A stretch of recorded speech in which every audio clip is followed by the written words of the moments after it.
Hey everybody, welcome back to a very special deep dive for Marvel's Midnight Suns. In partnership with Marvel and 2K, we've showcased 7 heroes on the roster so far. And our 8th is arguably, not even arguably, they're the most important of them all. I've seen a lot of great debate as to the order of the superheroes that we'll be covering. And to be honest, I don't think I've seen a correct guess yet, but keep them coming. It's fun for me and hopefully fun for you. Today we discuss the first ever fully customizable superhero in a Marvel game, the Child of Lilith, the Mother of Demons, and the protagonist of the story in Marvel's Midnight Suns. Today's deep dive is all about the Hunter. Mother. So, that's a good thing, right? What makes the Hunter unique compared to other characters on the roster is that they have 3 distinct ability branches. You got a power branch, a light branch, or a dark branch. Whether you want to be a potent damage dealer, a supportive healer, or something in between, the choice is up to you. In total, there are 30 different Hunter cards, 10 from each branch, and each branch also has an associated legendary ability that we're going to touch on later. I'll also share a bit about how to unlock these, as I don't think we've talked about that very often in previous videos, and I've had some questions, so hopefully you will have some answers. Just like old times. Now let's start with our Hunter's power branch of abilities. You're going to notice a good mix of buffs, debuffs, and of course some damage. First up, we've got Wrath. Now if you see my video titled Everything You Need to Know About Marvel's Midnight Suns, you may remember that cards have a chance to gain critical damage based on the stats of the individual superhero. Now, Wrath will give all Hunter cards in your hand critical, and guarantees all Hunter cards drawn for the next 2 turns afterwards are also critical. On upgrade, Wrath becomes free but stops generating heroism, and one of the late game mods could even grant a card draw. Now, I want to show you the next card for a couple of reasons. First, its upgrade applies 2 very powerful debuffs and does a lot of damage. And second, it introduces a new mechanic that we haven't talked about yet. When you're casting Fury at base level, you're going to apply 1 vulnerable and do a very nice chunk of damage. That's cool, we've seen this before. But when you play this is very important, since the new mechanic called Final will ensure that the Hunter cannot act afterwards. On upgrade, you'll apply 2 marked in addition to vulnerable, and a late game mod could see you being able to generate heroism on redrawing it. A heroic card, aptly named Patience, is up next, and it's also got a unique approach to it. Its effect is pretty straightforward, lots of damage, but 6 heroism to cast it can be quite a lot. Fret not if you can't afford it, just hold it in your hand for longer, just like investing, but with heroism and time instead of money. For each turn in your hand, the heroism required to play Patience will drop by 1. Then boom, something is getting destroyed for cheap. If you upgrade it, it gets a 25% damage increase, and a late game mod could grant card draw on knockouts. Patience would also make a pretty nice pairing with Wrath that we talked about earlier. Weird. Now, best used on a busy battlefield, the Hunter's power legendary card is called Bladestorm. Little XCOM throwback, perhaps. It's also their Midnight Suns ability card, and is unlocked the same as other heroes. So the way you go about that is you would build the Forge's armory upgrade, and then you complete the Hunter's Midnight Suns challenge mission. For 4 heroism, you'll get an AoE ability, dealing damage and applying a forceful knockback to each enemy in the AoE. On upgrade, you'll draw a card for each knockout. This could be a really solid opener in the right situation. You know what would be really cool, actually? If there was a hero on the roster that could, like, maybe gather enemies together in some way, and then this could be a nice follow-up for that. Something to think about. Now, for reasons that will become extremely clear in a minute, I think the Light Path is going to be a fan favorite. It specs the Hunter into more of a support hero with heroism generation, heals, cures, and buffs.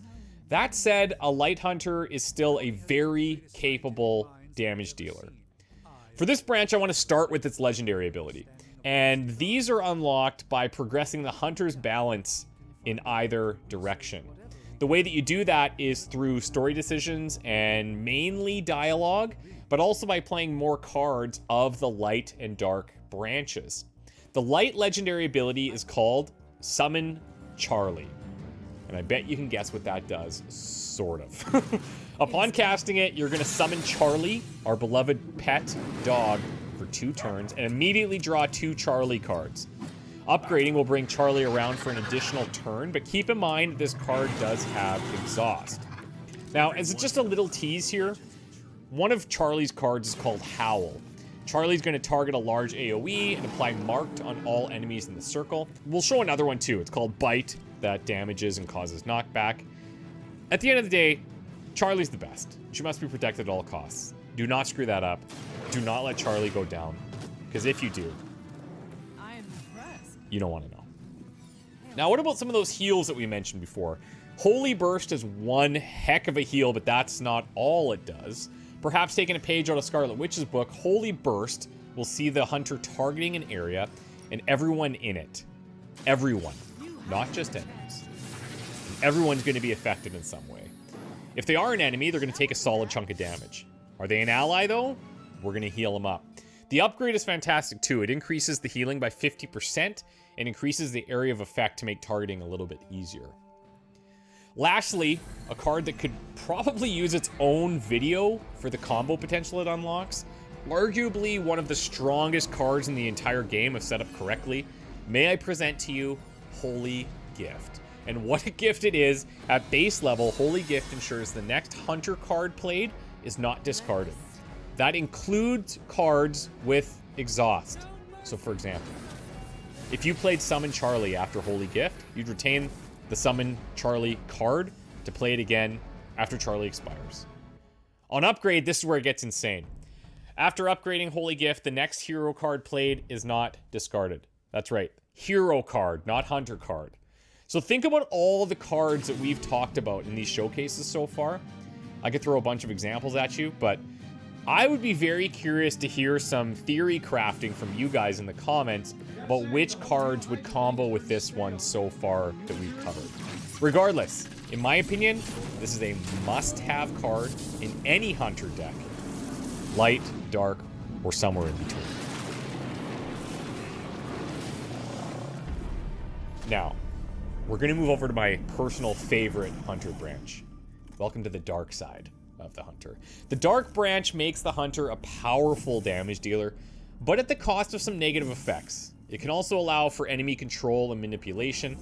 The first 2 cards that we're going to showcase are called Mindbender and Mindbreaker.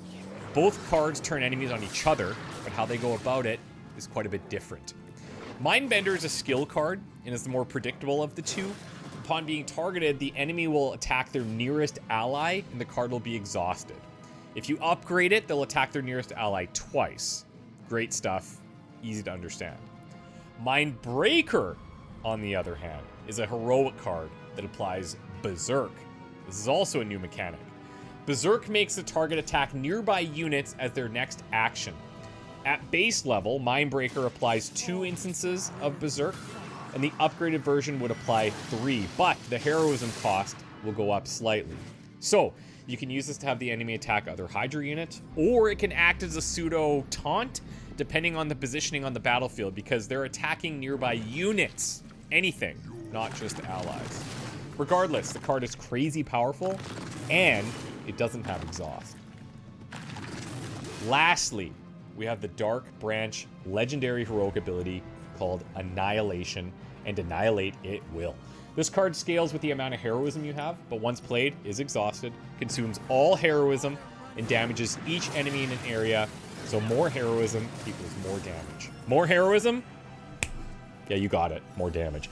On upgrade, the amount of damage per heroism goes up by 50%. And it's wild. It is very, very powerful. There are more dark cards that I'd love to cover, but we're running low on time here, and you can see, like, we could talk the Hunter for a very long time. There's actually a couple of other Hunter things that I'd love to get into. We're gonna have to save that for another video. We need to talk about collars that the Hunter can unlock, which are gonna grant the Hunter special meters to fill, like Captain Marvel. We also need to talk about the passives that the Hunter can unlock, along with their tactical suits. We also have to talk about how even if you've dedicated your Hunter fully to one branch, there's still ways to earn the legendary abilities from the other branches. The Hunter's easily the most complex hero on the roster because you have so many possibilities and combinations of cards to play with. How are you going to build your hunter? Are you the good guy who wants to support the squad, let them handle the dirty work? Or are you the baddie who wants to be responsible for the demise of as many Hydra as possible? I know where I lean. Curious to hear your thoughts. Either way, in addition to your cosmetic choices, it's easy to say that everyone's hunter is going to look and play a little bit differently. Thanks again to Marvel and 2K for working with me on this series. We're going to see you guys again in a little while to cover the rest of the roster. Thanks for continuing to watch these videos, keeping the hype train going. It's going to take a little bit longer than originally planned to reach that final destination, but we're going to keep the ride as exciting as possible. And when we do reach that final destination, I promise the wait will be worth it. See you all next time.